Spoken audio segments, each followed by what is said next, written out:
mendapatkan kembali kompensasi dari 110,45 triliun. Hari ini kita mencoba mendapatkan salah satu aset dari obligor yang selama ini tidak dikuasai oleh negara.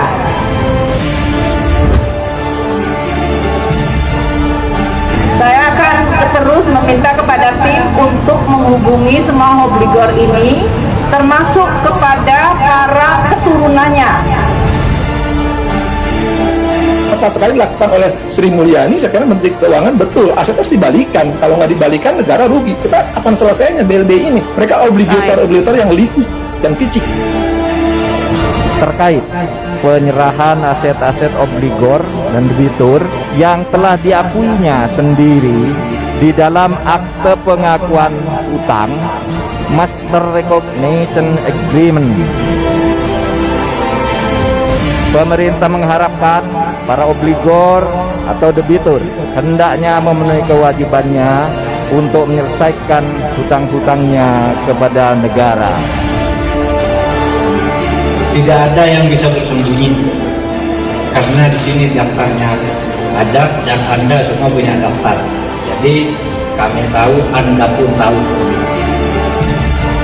Dan oleh karena itu, karena waktunya sudah sangat panjang, tentu kita tidak lagi mempertanyakan niat baik atau tidak, tinggal mau membayar atau tidak.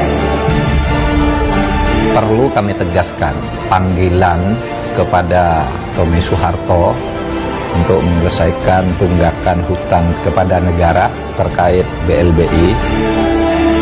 Sekitar 48 obligor dan debitur yang punya hutang kepada negara sebesar 111 triliun.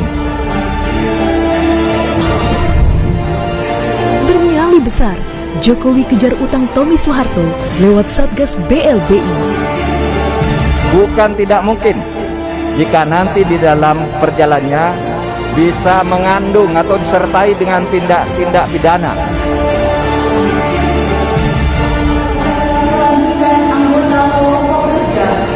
Satuan Tugas Penanganan Hak Tagih Negara Dana Bantuan Likuiditas Bank Indonesia atau BLBI, bentukan Presiden Joko Widodo, menyabet salah satu terah cendana yang tak lain tak bukan ialah Hutomo Mandala Putra atau Tommy Soeharto. Dirinya diminta memenuhi panggilan ke kantor Kementerian Keuangan untuk menyelesaikan tunggakan utangnya sebesar 2,612 triliun rupiah yang berkaitan dengan PT Timor Putra Nasional. Ada yang di Bali, ada yang di Medan, semua kita panggil dan semua harus membayar kepada negara karena ini uang rakyat. Rakyat ini sekarang sedang susah. Pemanggilan tersebut dilakukan oleh Satgas BLBI melalui publikasi media massa ditandatangani oleh Ketua Satgas BLBI, Rionald Silaban. Selain Tommy, Satgas juga memanggil Roni Hendrato Rono Wicaksono.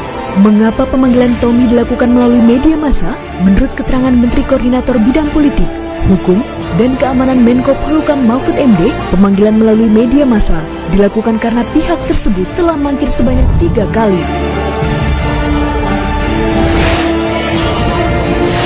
Yaitu orang yang sesudah dipanggil 1 kali tidak datang, dipanggil 2 kali tidak datang, kita umumkan di media. Barulah melalui pengumuman tersebut, Tommy mengutus kuasa hukumnya untuk memenuhi panggilan.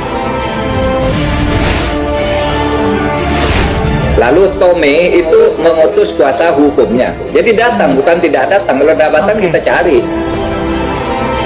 Lebih parahnya lagi, pemerintah melalui Menko Polhukam Mahfud MD menyebut ada sekitar 48 obligor dan debitur yang dipanggil terkait penagihan utang BLBI. Yang kemudian jumlah total utang bos PT Timor dan 47 obligor atau debitur lainnya ini adalah sebesar 111 triliun rupiah. Fantastis bukan? Sekitar 48 obligor dan debitur yang punya hutang kepada negara sebesar 111 triliun. Di periode terakhirnya ini, Presiden Jokowi benar-benar bekerja tanpa beban dan tanpa takut.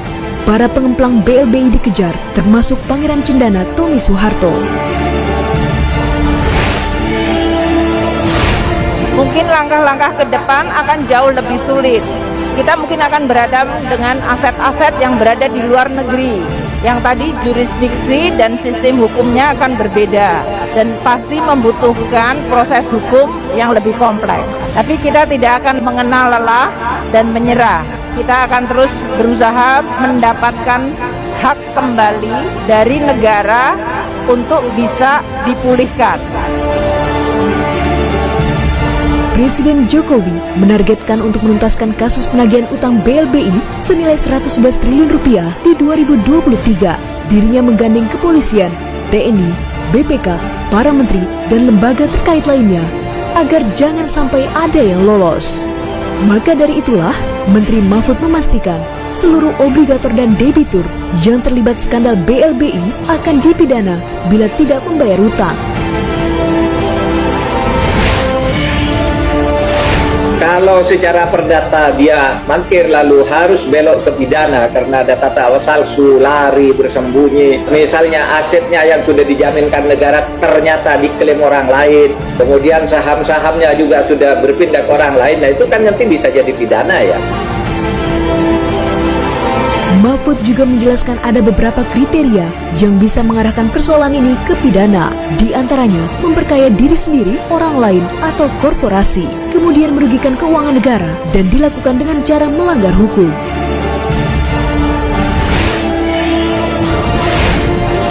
Kalau akan terjadi pembangkangan, meskipun ini perdata, supaya diingat bahwa kalau sengaja melanggar hutang keperdataan ini bisa saja nanti berbelok ke pidana. Karena apa? Karena kalau dia sudah tidak mau menagih hutangnya atau memberi bukti-bukti palsu atau selalu ingkar, itu bisa saja nanti dikatakan satu, merugikan keuangan negara, dua, memperkaya diri sendiri atau orang lain, tiga, melanggar hukum karena tidak mengakui terhadap apa yang secara hukum sudah disahkan sebagai hutang, sehingga bisa saja nanti berbelok lagi ke korupsi. Bukan hanya itu, pemerintah juga akan bersikap tegas kepada para obligor dan debitur yang tidak patuh melaksanakan kewajiban membayar utang dengan salah satu langkah yang akan ditempuh, yakni melakukan pemblokiran rekening keuangan mereka. Hal ini diungkapkan oleh Menteri Keuangan Sri Mulyani.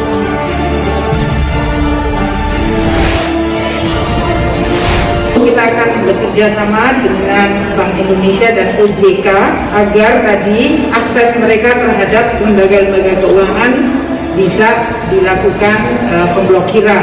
Ini adalah sesuatu yang bisa kita juga lakukan karena nama-nama mereka jelas, perusahaannya mungkin dulu ada, aset tracingnya menjadi penting, dan kemudian obligasi atau kewajibannya bisa diidentifikasi. Diketahui, pada tahun 2018 lalu, tabu genderang perang juga pernah didengungkan oleh pemerintah Indonesia melalui Menteri Keuangan Sri Mulyani memenangkan gugatan pemblokiran uang senilai 1,2 triliun rupiah yang dimiliki oleh PT Timor yang dikelola oleh Tommy Soeharto. Saat ini, apa yang dilakukan pemerintahan Jokowi adalah hal yang tak mudah. Gesekan-gesekan sudah dipastikan akan bermunculan setelah ini. Untuk itulah, selama yang dibuat Presiden Jokowi adalah untuk kebaikan bangsa, kita sebagai rakyatnya patut mendukung dan mengawal seluruh program kerjanya.